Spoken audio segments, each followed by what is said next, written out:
Hello everyone, welcome to my new blog. তো আজকে আমরা সবাই মিলে আমরা সবাই মা, পাপি, বড়দি, মেজদি, ছোটদি, আমি, তাদের বাচ্চারা সবাই মিলে যাচ্ছি হচ্ছে মায়াপুর নবদ্বীপ ঘুরতে। তো এখন বাজে হচ্ছে প্রায় ভোর 5:15-20 হবে। আমরা সবাই বেরোচ্ছি এখান থেকে, টোটোতে করে স্টেশন থেকে আমরা আবার ট্রেনে যাব। তো চলো লেট করবো না, বেরোনো যাক। টোটো এখনো ঢোকেনি, একটা টোটো অলরেডি বেরিয়ে গেছে, যেটাতে আমার জিজু, বাপি, মেজদির ছেলে, তারপরে এরা সবাই বেরিয়ে গেছে আর কি। এখন শুধু আমরা কজন বাকি আছি। তো লেট করবো না, চলো বেরিয়ে পড়ি, টোটোটা শুধু আসার অপেক্ষা। বেরিয়ে গেছি। বাইরের ওয়েদারটা আজকে প্রচন্ড পরিমাণে খারাপ, যার জন্য মনটা একটু খারাপ রয়েছে, কিন্তু ও মাই গড, তিশা আবার লাইট দিয়েছে, থ্যাংক ইউ। আর এই যে আমরা সবাই বসে গেছি, আমি, বড়দি, তিশা, ওইদিকে মা আর মেজদি। যদিও মদন মুখটা অন্ধকার লাগছে, আমরা অনেক আগে পৌঁছে যাবো ট্রেনে। টাইম কটা কিছু বলেছে? হ্যাঁ। তো ফাইনালি আমরা পৌঁছে গেছি স্টেশন। এই যে আমাদের পুরো টিম, এইদিকে বড়দির মেয়ে বাপি, বড়দি, মা, মেজদির ছেলে, জিজু।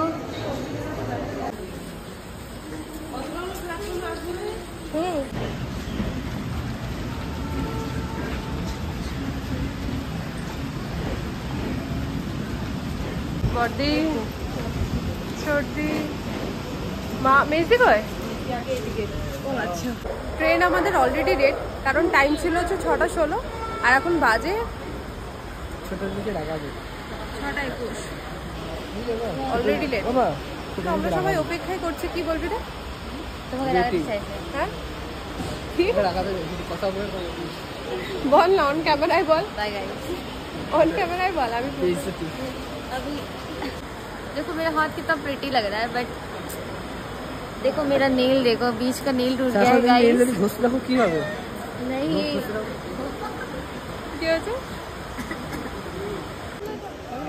শোন না, মেজদি বাপিকে জিজ্ঞেস করছে যে আমাদের ট্রেনটা কখন আসবে। আমাকে বললাম আমাদের কোনো ট্রেনই না, তোর কোনো ট্রেনই না, ট্রেন হচ্ছে সরকারের, তোকে শুধু ছেড়ে দিয়ে আসবে। ট্রেন ঢুকে গেছে আমাদের, সবাই ব্যাগ ট্যাগ নিয়ে রেডিও হয়ে গেছে। বৃষ্টি বন্ধ হয়ে গেছে। আবারে ছোটদি, আমরা পানাগড় ঢুকে গেছি। এই কেবিনটা মোটামুটি খালি, খুব একটা ভিড় ছিল না। এটা যেন আমাদের জন্যই রাখা ছিল খালি। শুধুই আমরা।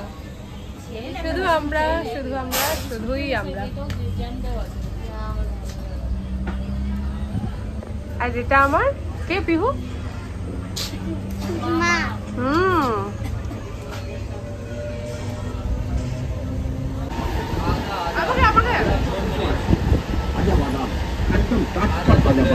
কলাটা খুশখুশ করছে।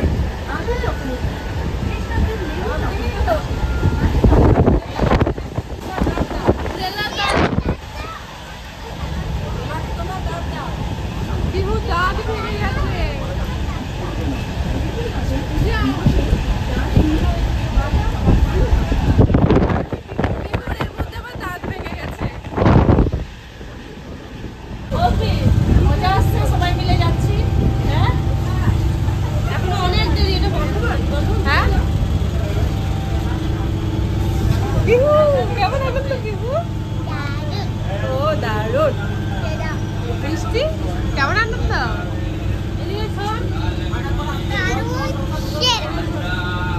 শুধু আমাদের বড় জায়গা আর মেজো জায়গা মিশে গেছে, বাকি নাহলে আমাদের ফুল ফ্যামিলি, সব বাইক, সব পরিবারে আমরা যাচ্ছি।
হেভি আনন্দ করেছি।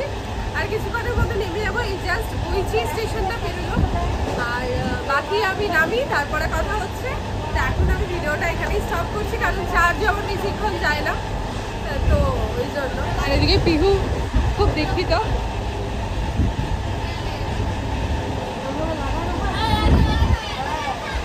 এই দিনগুলো মেমোরি হয়ে থাকবে সারা জীবন। সত্যি খুব আনন্দের। ভাগ্যে ভগবান আমাকে 4 গুণ দিয়েছিল, নাহলে আমার যে কি হতো কি জানি। এখান থেকে আবার আমাদের অন্য একটা ট্রেন আছে। আপাতত আমরা ব্যান্ডেলে নামলাম। আমরা নবদ্বীপ ধামের অনেকটাই কাছাকাছি। এখন যে ট্রেনে উঠলাম ব্যান্ডেল থেকে নবদ্বীপ যাওয়ার জন্য, ট্রেনটা মারাত্মক লেভেলের ভিড় ছিল। প্রথমে তো সিট পাইনি, প্রায় 2-3টে স্টপে যাওয়ার পর সিট আমরা পেয়েছি। মোটামুটি এক সাইডেই পরপর সবাই সিট।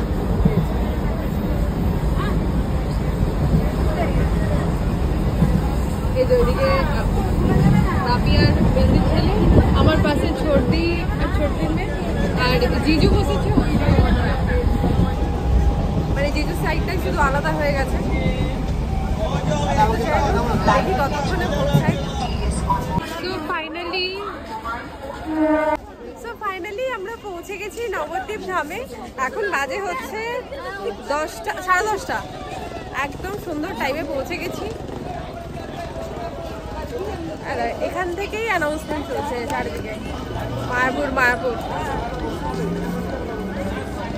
তবে এভাবে সবাই মিলে যাওয়ার একটা আলাদাই আনন্দ, যেটা আর কিচ্ছুতে পাওয়া যায় না। মায়াপুর যাওয়ার অনেকদিন আগে প্ল্যান হয়েছিল আমার বান্ধবীদের সাথে, মানে বড়দি আসার পর এটা আমরা ঠিক করলাম যে চলো আমরা ফ্যামিলি মিলে একবার যাই, মায়াপুরে ঘুরে আসি সবাই মিলে। এটার একটা আলাদাই আনন্দ হবে। নবদ্বীপ থেকে আমরা আবার উঠে গেছি টোটোতে। এখান থেকে আমাদেরকে নামাবে হচ্ছে ঘাটে, মানে গঙ্গার ঘাট। ওখান থেকে আবার লঞ্চে করে আমাদেরকে নদীর ওপারে যেতে হবে, যেখানে হচ্ছে মায়াপুর। তো এখান থেকে নিচ্ছে হচ্ছে পার হেড 20 টাকা করে, 20 রুপিস।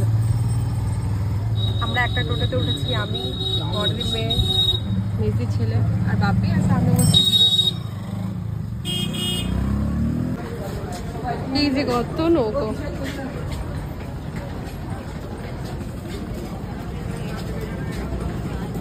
প্রচুর মানুষ,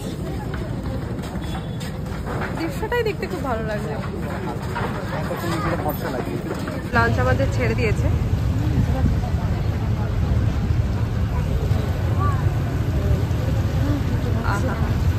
সুন্দর মিষ্টি খাওয়া, আর এরা কি সুন্দর এখানে লাইন দিয়ে বসে পড়েছে। কি খুঁজছিস টিশা? হ্যাঁ, ফাইনালি এবার আমরা মায়াপুরে ল্যান্ড করবো।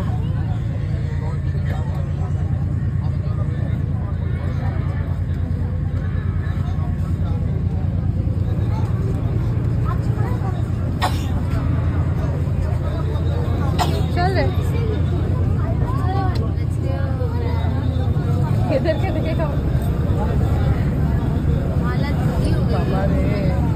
চলো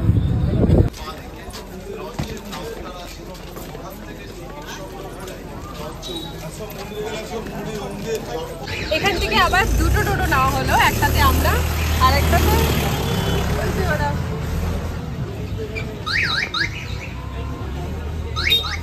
হরে কৃষ্ণ।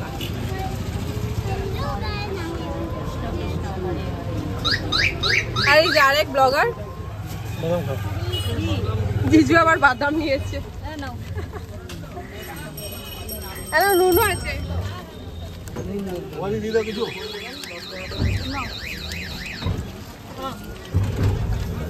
পিহু, হরে কৃষ্ণ। আমাদেরকে টোটো এসে নামিয়ে দিয়েছে হচ্ছে 4 নম্বর গেট। এই যে হলো 4 নম্বর গেট। এবার এখান থেকে আবার আমাদেরকে ভিতরে যেতে হবে। এদিকে পুরোটাই হচ্ছে ভবন, মানে পরপর ভবনগুলো রয়েছে। আমি যখন রুম বুক করেছিলাম তখন আমি ঈশ্বরদান ভবনটা পেয়েছিলাম। এই যে সোজা এই রাস্তাটা এসেই এই যে আমাদের ঈশ্বরদান ভবন। এই হলো ঈশ্বরদান ভবন।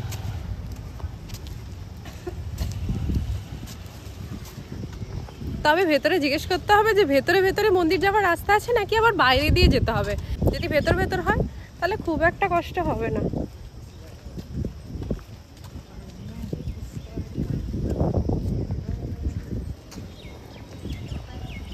মা কেমন লাগলো এসে এখনই? ভালো লাগলো, খারাপ সব ওই চলো একটু গিয়ে ফ্রেশ ট্রেশ হবে, রেডি হবে, তারপর বেরোবো।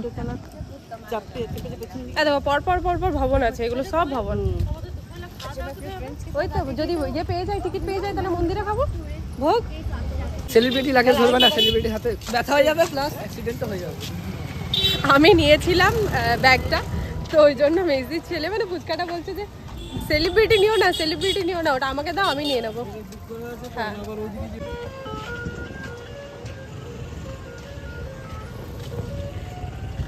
পুরোটা না আশপাশটা দেখেই মনটা ভরে যাচ্ছে। সত্যি একটা মন্দিরের আশপাশ যে কিরকম শান্তিপূর্ণ হয় সেটা এইসব জায়গা দেখলে বোঝা যায়।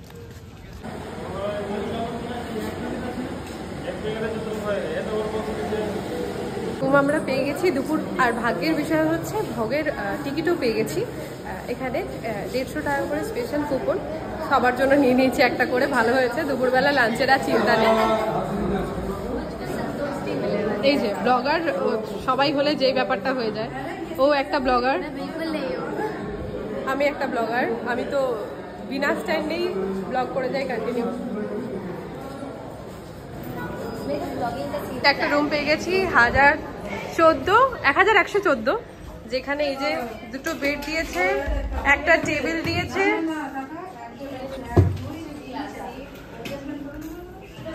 সাথে একটা বড় বড় উইন্ডো। আহা হা, বাইরের দৃশ্যটা দেখি মনটা ভরে যাবে।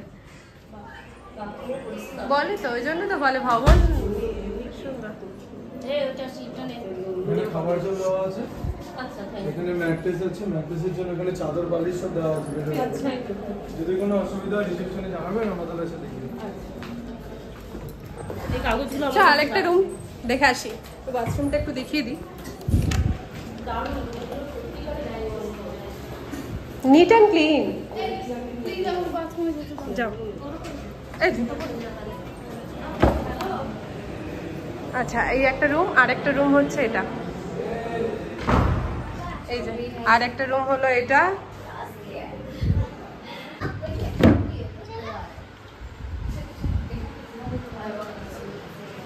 রুমগুলো সুন্দর, খুব সুন্দর। আমি অনেক হোটেলে থেকেছি ঘুরতে গিয়ে, কিন্তু এরকম ভবনে থাকলাম, খুব ভালো লাগলো। কিন্তু